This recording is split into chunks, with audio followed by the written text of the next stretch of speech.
All right, so let's just run through this really quick. Breaking, guys. The California Superior Court orders Secretary of State Alex Padilla to preserve evidence in the election fraud case, in Raji Rob's case. So I wrote this article on Medium. You can find it on my Twitter. I released it. Here's the ugly picture of Dean Logan and Alex Padilla. In a groundbreaking order issued by Honorable Judge Lori Emerald, who's the judge in Raji's case, on December 17, 2020, she ordered them to preserve all evidence until the case is finally resolved. Here's the direct order. It's the official Superior Court order here. This picture, I got it here. And I outlined in red. It says respondents, which are Alex Padilla, Dean Logan, and the LA Board of Supervisors, all of them. Hilda Solis, who am I forgetting, Pasta? Who's on the LA Board of Soups? Hilda Solis. Well, it's changing right now. Mark Thomas Ridley's on his way out. You got Stephanie Rule, I think, is one of the people that a lot of people the ones during the primary. What's that? The ones during the primary. Yeah. They were talking about Stephanie Rule is still there. Mark Ridley Thomas is out. Yeah. He was there during the primary. Everybody during the primary that was on the LA Board of Supervisors, kind of like the managers of LA County, right? So we're And there's four of the five were there in the primary, there now as well. So only one left, but one guy was. Other than that, they're the same people. Okay, yeah. So all of LA Board of Supervisors, Secretary of State Alex Padilla and Dean Logan are ordered to preserve all evidence until this case is finally resolved. Until the case is finally resolved, not until they hear this, not until they hear. Because what she also said is the court will hear petitioner's motion to compel on shortened time. Basically, what they're saying, Raji submitted a motion to compel for an inspection of the tally machines, and at the same time, respondents Dean Logan, Padilla, LA Board of Soups filed a motion for a protective order so that they can block Raji's inspection. So that there's going to be a hearing on that on January 6th. I'm definitely trying to live stream that. So she's going to hear both of these on January 6th. So we're going to live stream that here on the Convo Couch. This order means that the Judge Earl is officially recognizing that there is evidence that must be preserved in the fiscal inspection request. Here's the link to that. Raji's official file there. You can click on that. Raji Rob had asked for. Raji had not requested a motion for the order to preserve all evidence, but the judge made the order anyway, which is huge. Like, do you understand? Like, Raji didn't when Raji was asking for the motion to compel, he had to write up all this stuff and then insert it. That takes time, money, lawyer advice. He's pro se representing himself, so it would have taken some money. But she just out of nowhere granted this order, like an official judicial order to preserve all evidence. So this is huge news, and this is a huge step forward for Rob's case, as this is the farthest an election contest has ever moved in modern California history, to the best of my knowledge. Rob is very close to receiving an inspection of the internal logs that would show the exact time the vote count was accessed. If the judge allows, at this hearing on January 6th, for the inspection to happen, it's game over, ladies and gentlemen. It's game over. We're going to find out exactly what time the vote count was accessed. And you'll see that as soon as you run the ballots through those machines, which I have the video here, and the reason I put this video is just so you guys can see the machines and to show that also I was on the ground on March 3rd, or technically March 4th, because it was 2:30 a.m. when I took this video on primary night. And it was Fee's birthday, and I was like out here exposing corrupt people. And for people who might not know, the election contest, Raji's election contest, has now been over 8 months since Rob has filed a lawsuit alleging election malconduct due to fraudulent access of vote count 10 days prior to March 3rd, 2020 primary election night, 8 p.m. in LA County, LA, California, when vote-by-mail ballots were scanned into cast vote records and made instantly accessible. According to his second amended writ, which is the official lawsuit, and it's called the second amended writ because he had the first thing is called the complaint, and then he amended his complaint, so it was the first amended writ of mandate, and then now it's the second amended writ of mandate. He basically said that respondent Logan illegally scanned and counted VBM ballots, tampered with tally system, and illegally accessed ballot count 10 days before the election, causing an error in the vote counting programs or summation of ballot counts, thus invoking election code 16100A and G, which if we take a quick look at this, it says, here's official California code, California law, 16100A, that the precinct board or any member thereof was guilty of malconduct. You have to raise these grounds for contest if you're going to file for a lawsuit for an election contest in the California courts. You have to do it. You have to say that one of these things were broken. One of these statutes was broken. So Raji said that 6100A was broken, and 6100G, that there was an error in the vote counting programs or summation of ballot counts. So that's that. He also says the election results are plainly illegal and court-ordered manual recount. A manual recount is necessary in the interest of justice. And so we get the right, the right count, the correct count. Here respondent, Board of Supervisors, Secretary of State, both have breached their duty. So this is what was different in the Second Amended writ that he brought up that was new. He included both the Board of Supervisors and Secretary of State Alex Padilla, and he kind of upped the charge that he has against them. He said they breached their duty to stop Logan because they oversee Logan. They oversee Dean Logan. And they've been protecting him. They oversee and protect him. So they breached their duty to stop Logan from his malconduct of crossing the boundary of law, limitation of his duty under the law, and protect the purity of voter expression. Petitioner has been aggrieved by the breach of duty by the Board of Supervisors and Secretary of State. Both of them have failed oversight and have aided and abated respondent Logan into harming petitioner and the American public and the California public, LA public, in the March 3rd, 2020 primary election, causing those election codes to be broken. After filing this, he was met with a lot of demurs, attempts by the oppositions, by Dean Logan's public money funded but privately hired lawyers from Collins & Collins, Murr & Stewart, LLP. Rob is acting pro se, or he's representing himself. He's his own lawyer. He has no lawyer, against an entire law firm, several county councils, and Clint Woods, who is the Deputy Attorney General at the California Department of Justice. I included this picture here. Here's his LinkedIn. I had to log into my LinkedIn, so he saw me creeping on his LinkedIn. I did that for this article.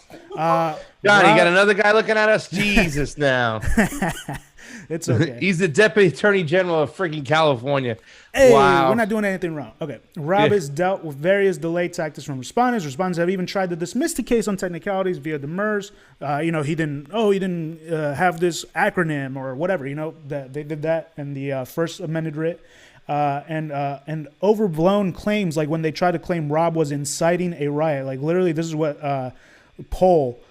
Taylor J. Pohl, who was one of the lawyers, was emailing Raji about. He's like, and he actually called you, Pasta, isn't that right? Or remember we got? Yep, he did. And when Rob showed up at the Donnie Talley Operating Center with two candidates, two members of the media, and one observer for an expected inspection of the premises, that was once again delayed. They delayed it that day.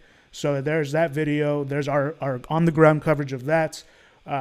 This order issued. I think people should understand too, Johnny, that he had every right to be there that day to show up for discovery. And once again, we're licking our chops as election integrity people. Like, oh, we're going to get discovery. We're going to get discovery. We're going to get in there and get to see this software. But you know what they do? Just like they did when they hire these lawyers, they use delay tactics. They run out the clocks and say, oh, you can't get in there because it was COVID and whatnot. So when we all showed up to get discovery, we were just shunned aside.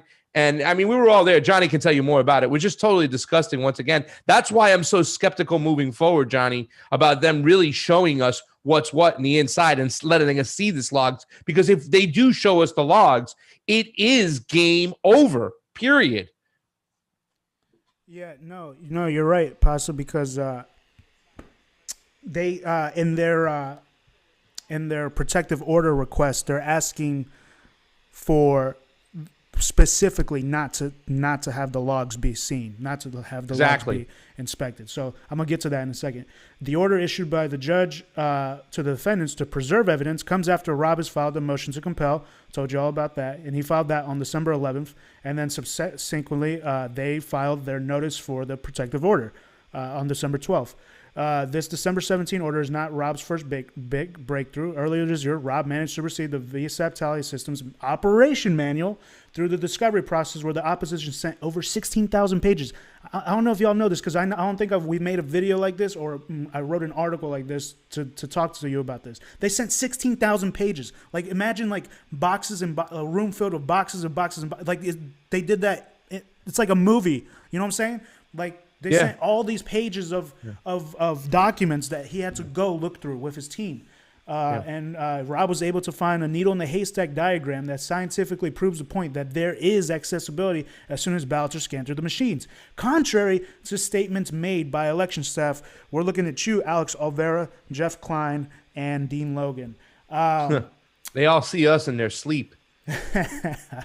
And let me, Johnny, another thing, we talked about this. They dropped off all these pages, 16,000 pages, going, here you go, and laughed at him, thinking like, he'll never find what you need to find. But they were relentless. They took the time, him and his team, they went all through this stuff, and they were like, bingo, because that's how not just how snotty, how confident these people think they are. You know what I'm saying? They get so cocky that they think that we're not going to find them. They left crumbs. Raji found it, and now we're going to use it against them.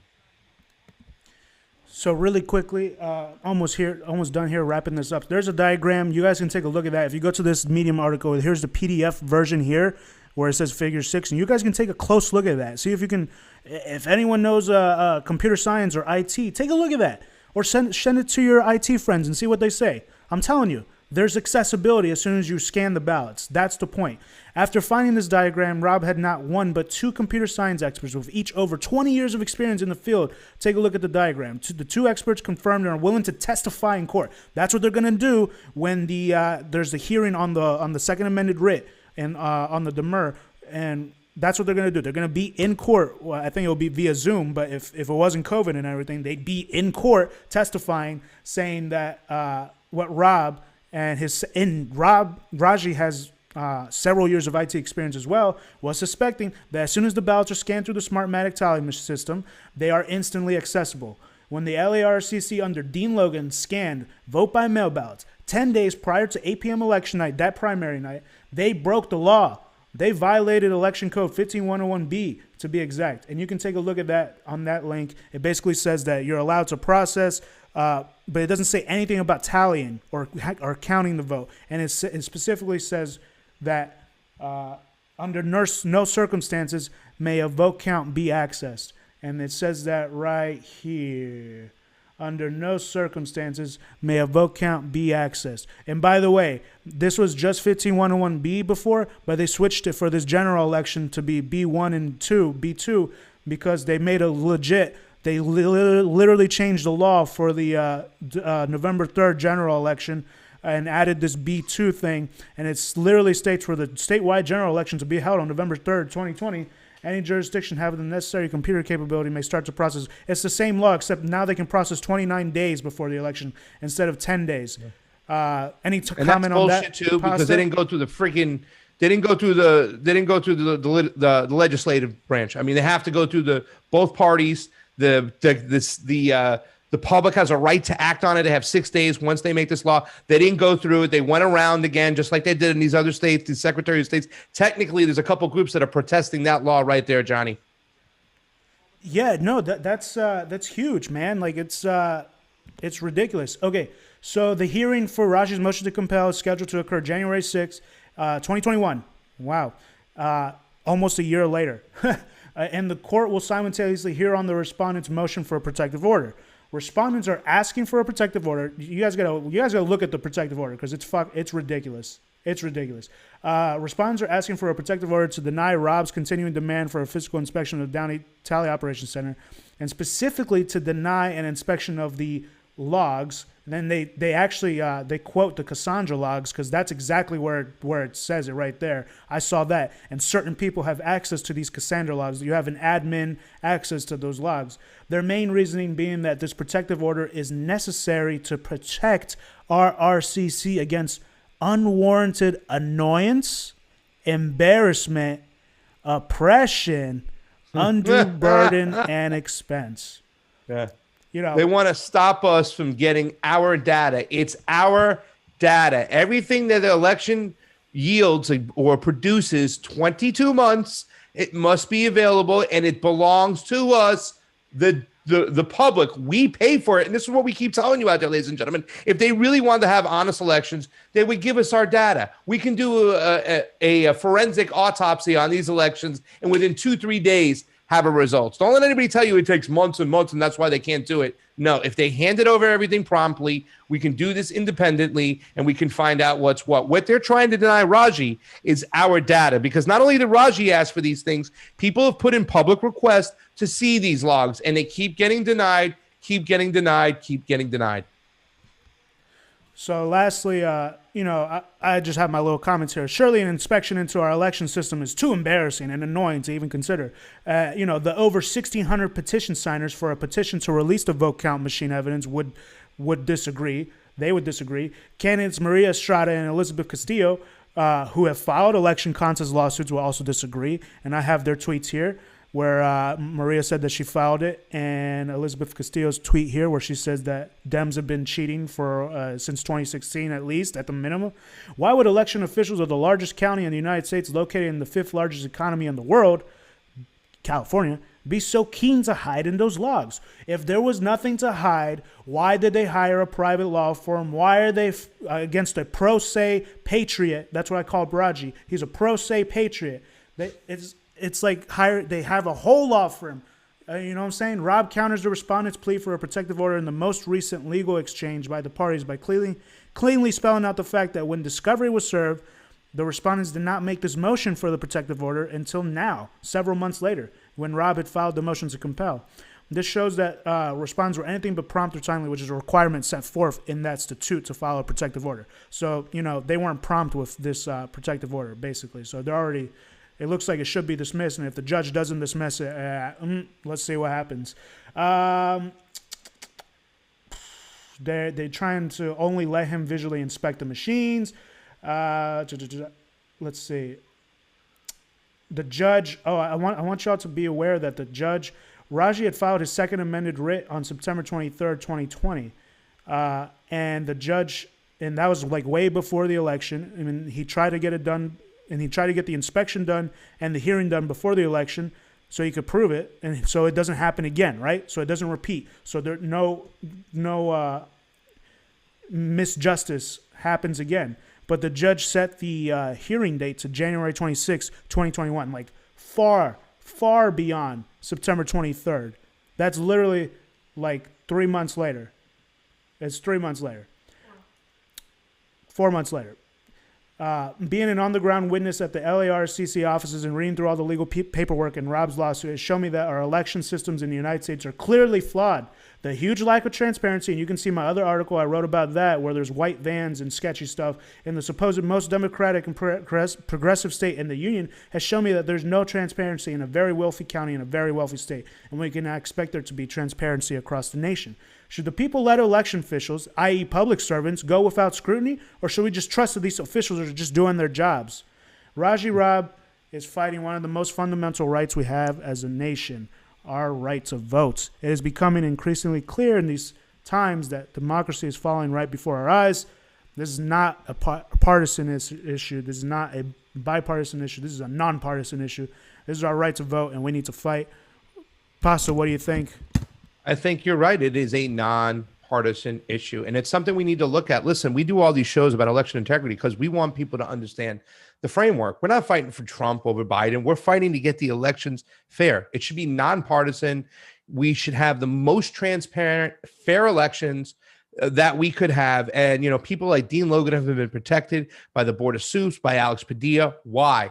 He ran a terrible election. And for us to even get stuff on the record, FAM had to wait in the courtroom for 9 hours just to say a 1 minute thing. And at the end, a lot of people were saying, Dean Logan must go. Dean Logan must go. He produced a chaotic system in which he obfuscated the public by only telling them partial truths, kind of hiding in the fact that conditional ballots are provisional ballots, hiding in the fact that these machines access account as soon as they're scanned, hiding all these facts for these people to get real fair transparent elections, and even the Dropbox scam. It's all the scam to make you think like, oh, we're making sure that everybody has the right to vote, that we're not suppressing people. Across the board, people like Dean Logan, Alex Padilla, these board of supervisors need to be exposed. And what Raji Robb has here, I just hope it continues to go further. Raji says to me that if in fact they try to hide their tracks, try to remove anything from these logs, Johnny, that we'll be able to catch them. And if we do, if we are able to catch them, game over. That means you have to produce another election, a hand count, something. And not only that, if we do get a hand count, we have ways now of finding out if these ballots are legit or not. So we have so many more mechanisms in play, but we have to change the fundamentals and the frameworks of the elections moving forward. This is something that everybody out there should be fighting for. Let's get free, fair, transparent elections. Let me tell you something. Right across the board nationally, we need to eliminate ballot harvesting. Now that the fact that the establishment is trying to push all these absentee ballots and these mail-in ballots, Tulsi was right. We need to get rid of this. In no way, shape, or form should somebody be able to grab 2,000, 3,000 ballots and walk them into a precinct and hand them in, and that's okay. And in no way whatsoever should we be able to get an early count. And Raji knows that. He made this